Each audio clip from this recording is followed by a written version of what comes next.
in action.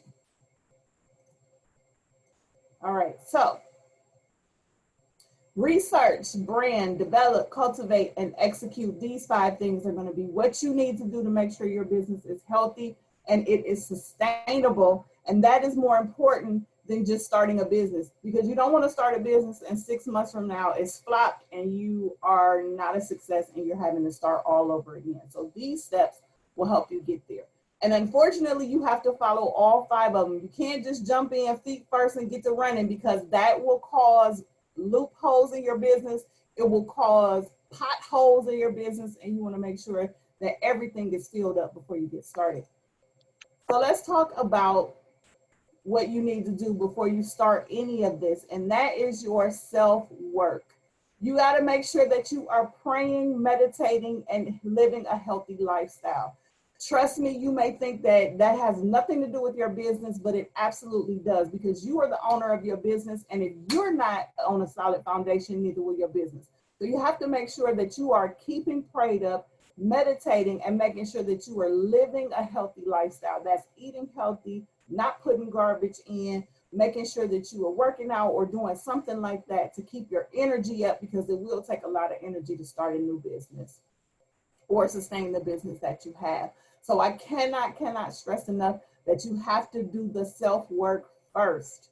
If you need somebody to do the self-work with you, I will hold you accountable. Let me know afterwards. But please make sure you're doing your self-work on a daily basis. Create new rituals where you are getting up earlier, going to bed earlier, whatever that needs to be for you to make yourself ready to roll.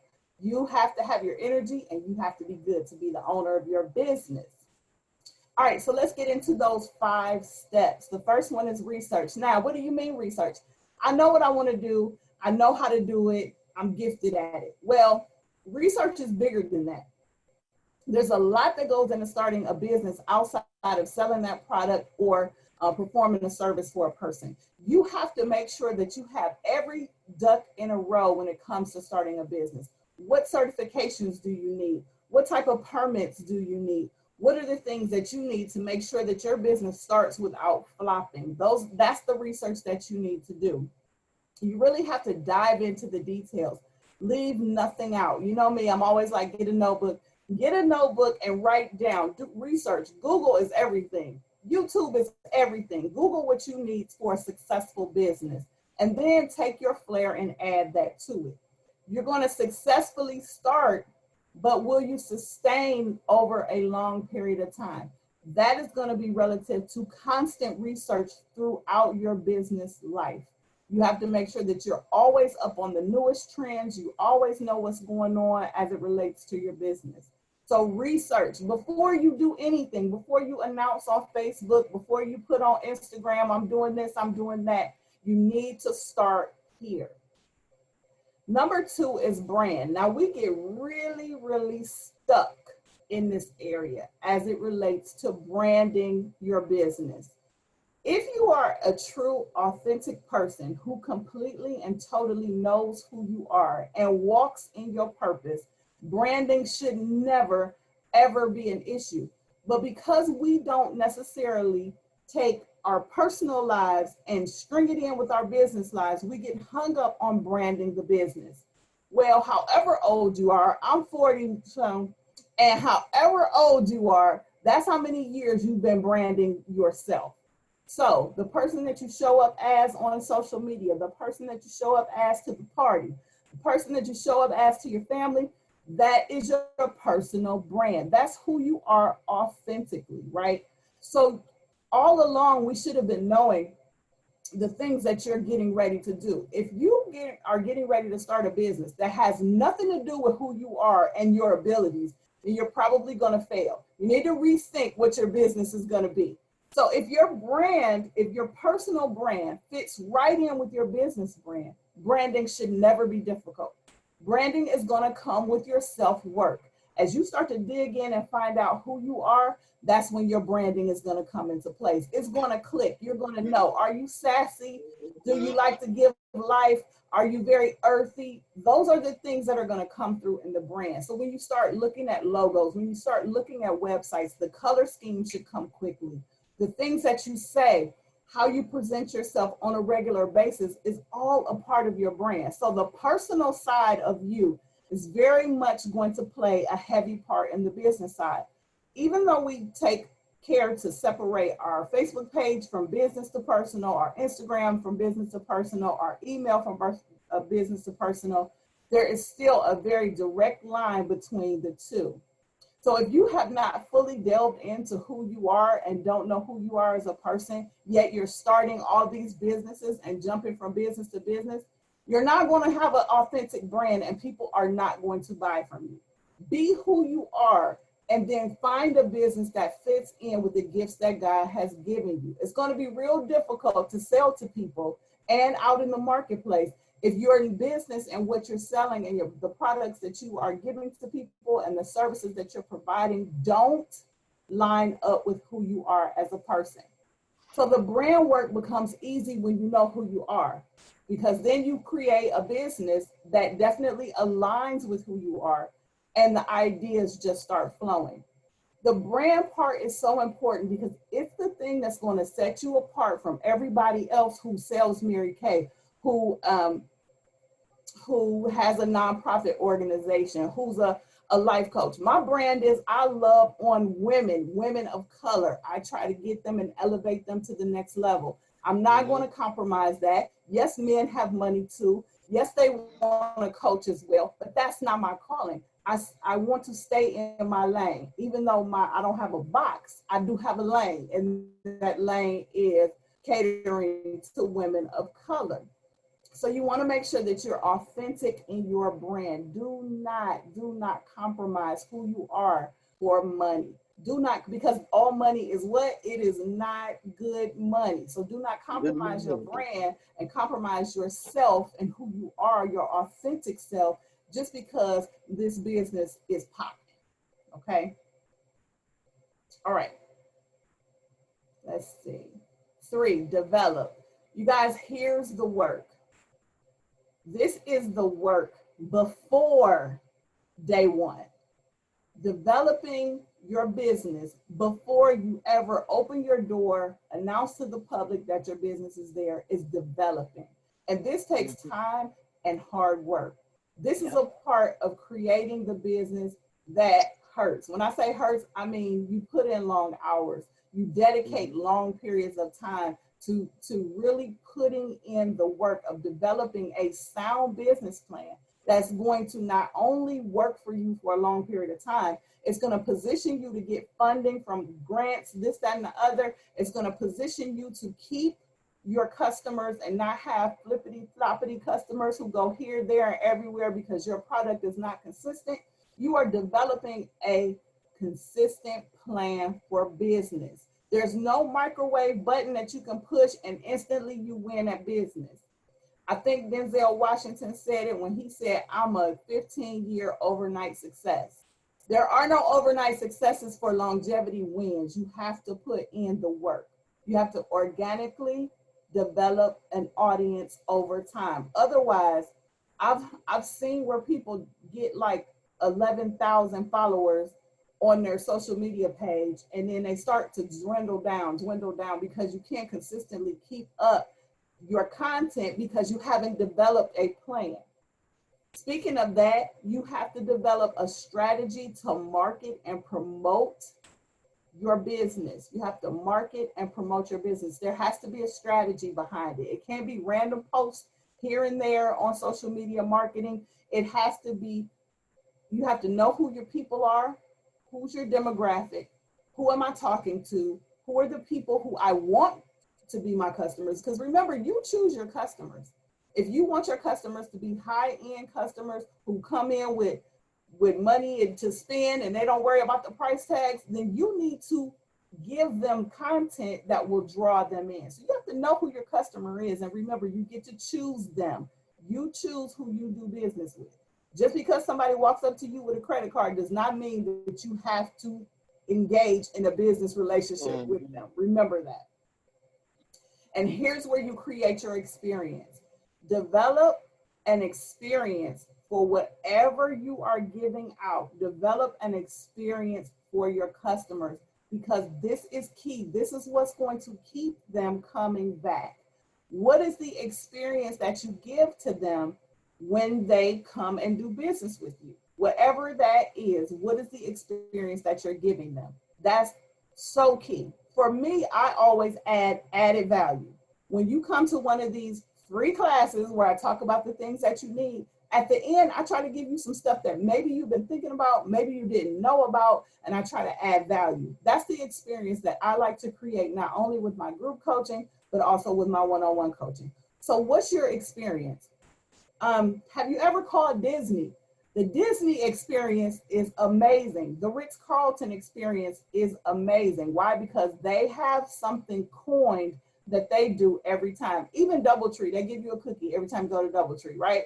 That's the experience. I've gone there before. They didn't give me a cookie. I had an attitude. Why? Because that's the experience that I expect every time I go to DoubleTree, every time I call or go to Disney. So you have to think about, when I'm developing this plan, what am I going to give my customers every single time? There's a place on the west side that I go to, my business partner and I go to get vinyl. And they give you this little bag of candy every time, and it's got some little cute note on it. I expect it when I go. That's a part of their development and their experience that they give their customers. What can you do differently? And it doesn't matter if you're a part of a multi-level marketing business, if you're a network marketing business, it doesn't matter. You have to sell Mary Kay like nobody else has. You have to sell paparazzi like nobody else. What do you bring to the table? Is it your packaging? Is it your delivery method? What are you doing that provides an experience that nobody else does? Number 4, cultivate. Okay, this is huge, guys. Cultivate. Cultivate the soil for growth. And yes, you do this before you even start opening your doors. Constantly and consistently be thinking of your next move. Your next move is your best move, right? The area of personal growth and personal and business growth is huge. You have to always be feeding into that. Let your audience be a part of the growth. Let them experience the growth with you. Ask them for feedback. When they come in and they start purchasing, or even before you open your doors, ask them, what is it that you want to see? If you're selling clothes, what type of clothing do you like when the fall hits? Because that's going to be what you order. If you just buy a bunch of stuff that you want to wear, or let's say you are doing hair. If you just do hair the way you want to do hair, you never really appeal to the person that's sitting in the seat, you'll never grow because you don't know what your customer wants. And you also don't know what your prospective customers want. And that's the thing that you need to know. So you got to cultivate. Search your competitors. I'm always, not for a jealousy thing or not for an envy thing, but I'm always looking at my competitors, other coaches. What are they doing? How are they bringing people in? How are they not bringing people in? You can learn what to do right and what to do wrong for your business by just taking a search on your competitors' social media pages. And if you were on last month's class, I showed you how through your business page on Facebook to look at other competitors' pages and how they're performing, even down to the posts that do better than other posts. These are things that you can do. If you want the recording from last month, let me know and I will send it to you. There were some great gems on there, along with how to hide hashtags on your Instagram stories. Because why? You can have 10 hashtags on your Instagram stories, but you don't want your Instagram story to look spammy. But we know that hashtags is the way that people search. Okay, that was last month. I don't want to talk about last month. If you need the recording, I will send it to you. Search your competitors and invest in your expertise. Always take classes, whether it's free classes, whether it's free online classes. You don't have to buy their stuff. Go to the free online class. Invest, or when you start to get some capital in your business, buy some classes. Like, invest in yourself. Always cultivate the soil that you have so that something else can grow there. If you stay planted in the soil that you start in, you will only see one great harvest. That is the truth. If you put all your money in that first soil and you don't cultivate it, you're only going to get one good harvest, which is your start. You want to make sure that you are always, always, always getting great harvest from your business. And that means investing. That means being consistent with your feedback from your customers. And that means always growing, both personally and professionally. Last but not least, you have to execute. Don't do all this work and then just put it down because you're tired at this point. You have to execute, and execute like no other. When you open your door, be it a brick and mortar door or a virtual door, when you open your door, you want excellence to smack your customers in the face, right? So after you've done all the preparation, the research, you've developed plans, you did all this work and you execute and go live, it's time to put on. But remember, how you open your door is how you should open your door every single day after that. It's almost like a relationship. You know how when you first go on that first date and you're real cute, you got all your hair done, your makeup done, and you're real cute, and then about 2 months later, you stop putting your makeup on and you stop dressing up. You have to always dress up for your customers. But make sure you start at a pace that's comfortable for you. Get yourself out of your comfort zone a little bit, but don't go too fast. And don't listen to all these voices telling you, girl, you should do this. Girl, you should do that. Girl, you should do this.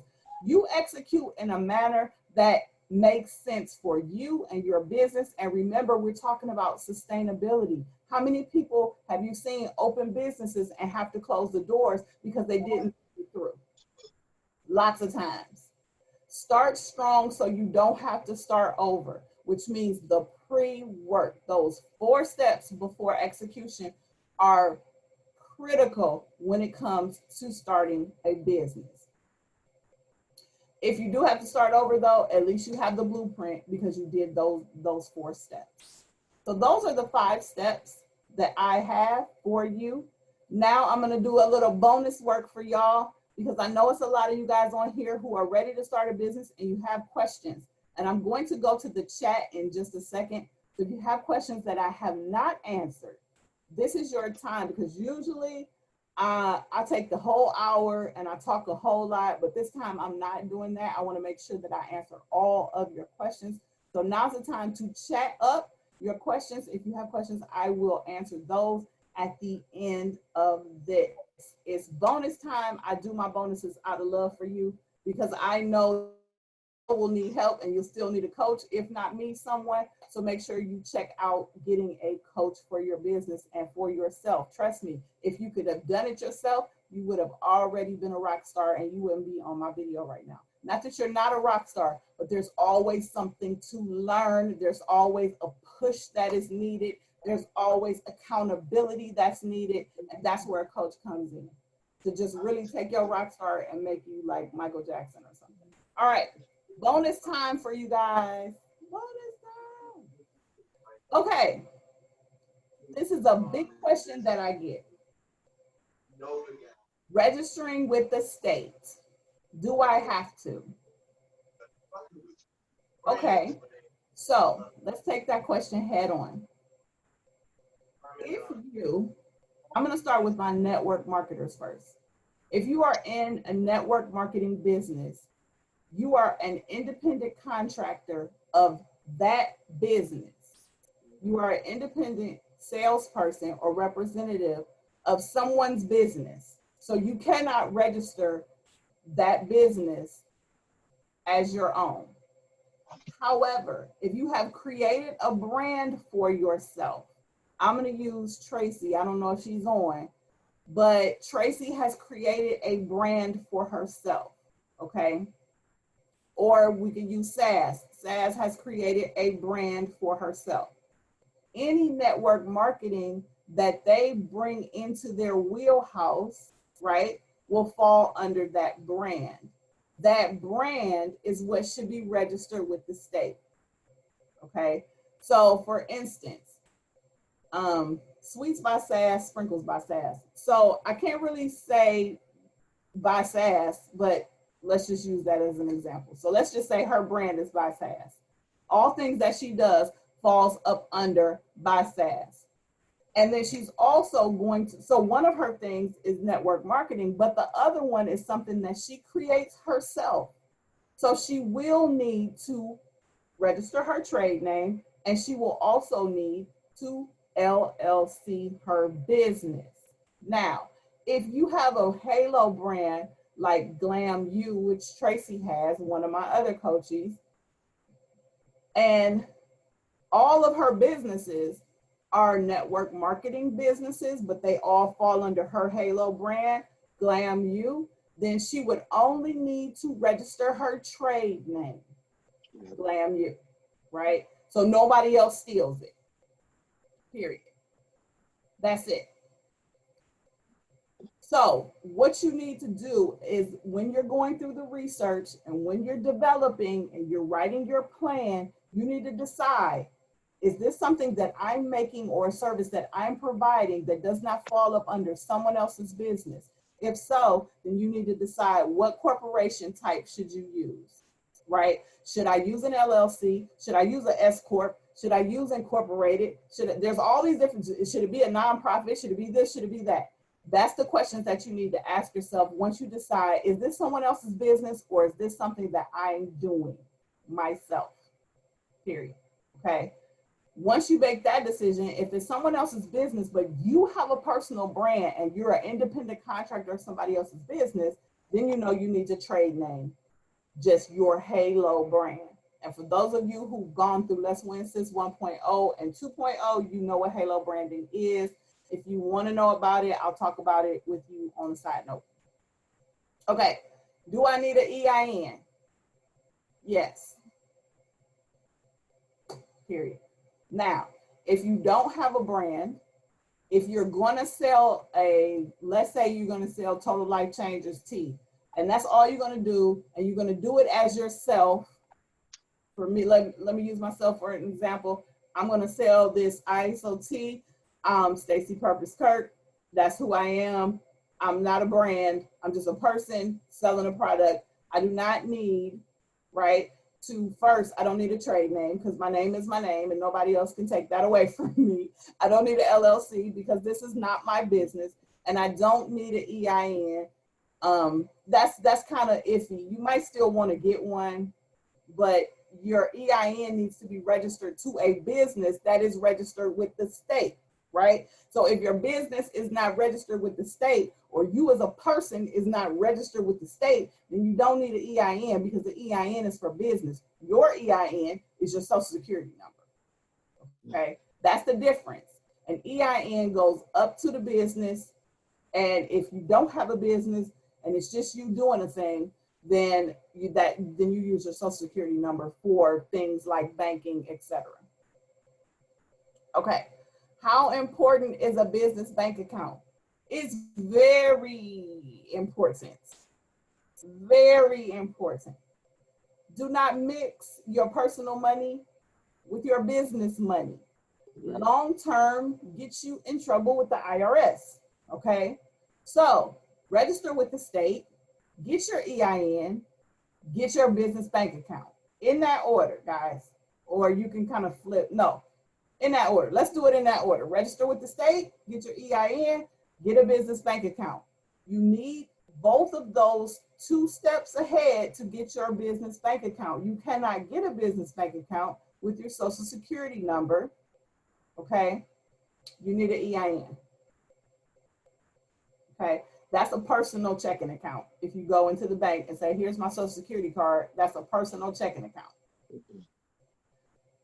How can I establish business credit without a personal guarantee? Now, when I say this is a bonus and that Coach Purpose loves you, this is a bonus and I love you. How do you establish business credit without a personal guarantee? I'm going to give you this. Look for companies who sell business to business with net 30 and net 60 terms. Now, here's the thing. There's going to be an additional step in between establishing business credit and getting a business bank account. So step 4, if you will, if we had a step 4 on here that was like this, would be to get your sales and tax use vendor's license. It's only $25. All you have to do is register with Ohio. If you're on the call from somewhere else, I'm not quite sure. I can look it up and find out. But you can go on Business Gateway and get your vendor's license. Why? Because you have to have a license to retail items, right? And when you go to these net 30 and net 60, when you go to these net 30 and net 60 companies that want to give you business credit, they will ask you for your sales and tax use license, okay? Oh. So if you are, I might step on a toe right now. If you are selling things online, go to Business Gateway and get your license. You need a vendor's license. Now, I'm a vendor and I go to all these events and I pay my couple of dollars. Am I going to get in trouble? Not really. Not really. It never hurts to have the vendor's license, but I've never seen anybody get shut down for going to a private event and being a vendor. But if you want to go and stand outside in front of your house on the city sidewalk, you better have a vendor's license. Okay? All right. I'm giving y'all a lot of love tonight. Okay.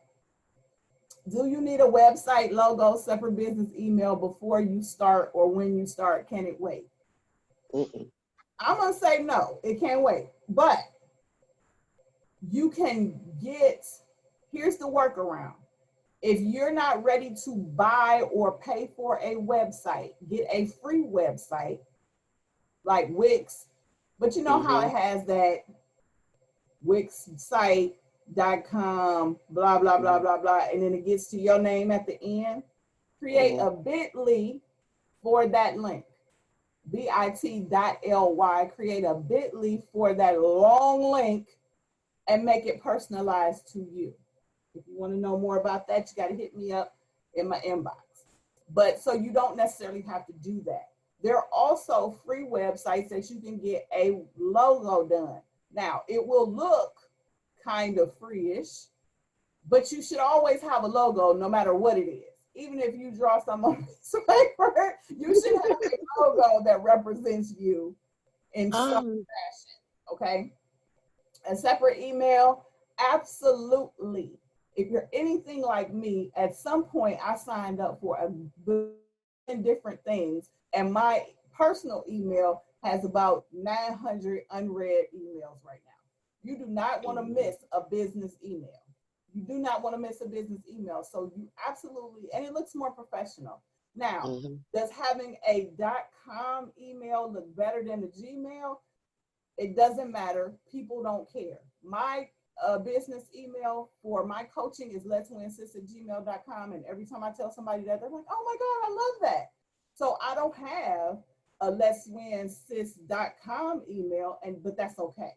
So you can get a free Gmail and be fine, perfectly fine when you first start out. But make sure in your affirmation, business affirmation notebook, which is different than your own affirmation notebook, that you put at some point that you want to get your own website with a .com email address. Last bonus for you is, how do you know what to charge? Research. Here's how you know. If you're somebody who provides a product, if you're someone who sells a product, you have to do the calculation of how much it costs you to make it. Also add in how long it takes you to make each product. People forget that part all the time. Make sure you put that on there.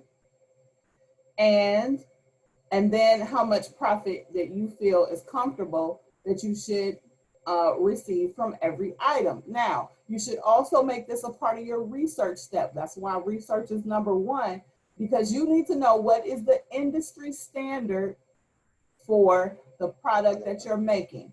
That is just a Google away. Industry standard on mice. computer mouses. I make these. I want to know how much this is across the board. What's the average industry standard? And then you might want to make a little bit more because maybe you want to get a little bit more from it because you put bling on it. Remember, effort, time, and material cost is what you want to put in for every price. So maybe your things are a little bit more costly, but you put a little bit more effort than maybe, you know, the next person, more than Amazon or Dollar General or something, whatever that looks like. So make sure you're not just undercutting yourself and giving yourself the average if you are really putting a little bit more into it. If you're somebody who is like me, you charge for time. So let's say I'm charging for an hour of coaching. It's not just my time for that hour of coaching, it's also before and after, the time that I spend to prepare, any materials that I have to buy, any type of research that I have to do, the time and effort into all of that, along with industry standard average for coaching per session. Okay, don't start off charging some little bit of money, and this goes for everybody, because you think that you need to develop your clientele. That is the worst mistake anybody can ever make. Do not start off with free. Do not start off with $1.99 and think you're gonna build up to $50, because those people who paid $1.99 are never gonna pay $50. They're just never gonna do it. Right. They're not gonna do it. Because they're like, well, who you think you are? It's the same thing. You giving me the same thing. You charge me $1.99, and they just don't. And my thing is, charge what you worth from the very beginning. From the very beginning. Now, if you want to offer specials and discounts and things like that, that's perfectly fine. But your price is your price. Period. Period, Pooh. Okay.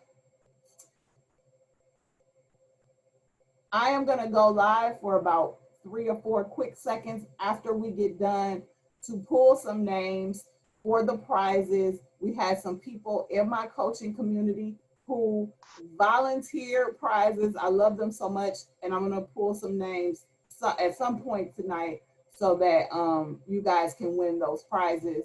So make sure you check out my live. It should be right after this, but I do have a coaching session after this because I'm a busy coach. So it will be sometime between tonight and tomorrow. I will be giving out prizes, and I'll go live to do it.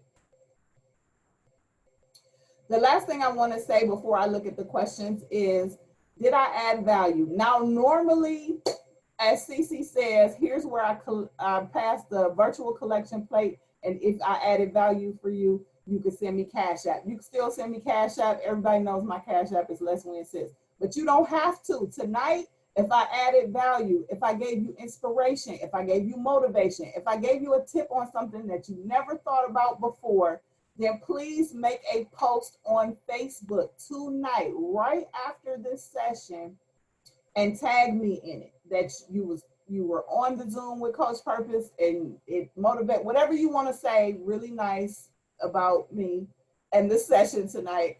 And I have something very delicious for those of you who, it's not really delicious, you can't eat it, but it's delicious because it just feels good. For those of you who make a post. So if I added value to you tonight by spending this time with you, please go to Facebook after this and make a post, tag me in it, and I will reach out to you within the next like 3 days to let you know what your deliciousness is. Okay, now I am going to stop sharing, and I am going to look at questions.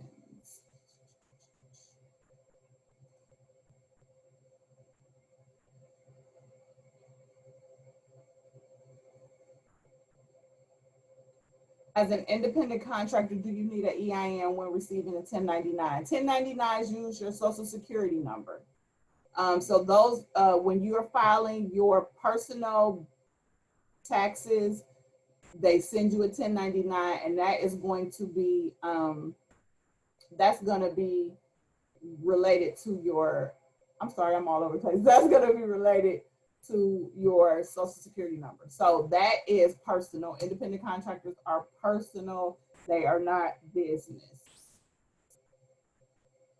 And that was actually the only question that I received. So I hope you guys wait a minute, I gotta look at everybody. Did everybody enjoy the session? Yes. Yeah, I see some smiles. I see some thumbs up. Awesome. There go my net right there. Okay, great. Okay. I can't believe I said okay, great. Lord. Anywho, I appreciate you guys. If there's anything that you would like to have on our monthly Let's Talk calls, let me know. I'm absolutely would love to talk about whatever it is that's on your mind relative to your business, or it could be personal. But I will be having these once a month. It'll be on a Wednesday at 7 o'clock if you want to be a part of it. Also, I have a podcast. Make sure you check out my podcast. It's on Apple Podcast, Spotify, it's everywhere. So make sure you check out my podcast. And starting August 1st, I will be going live with my website, letswinsist.com. And I will be having a subscription group where you pay $9.99 a month and get the best information possible and the best motivation and inspiration for your business. So if you want to be a part of the Let's Win Sis coaching community, let me know. All right, I gotta go because my next coaching situation is waiting for me outside. So I will see you guys in later. I love you all. Have a great night.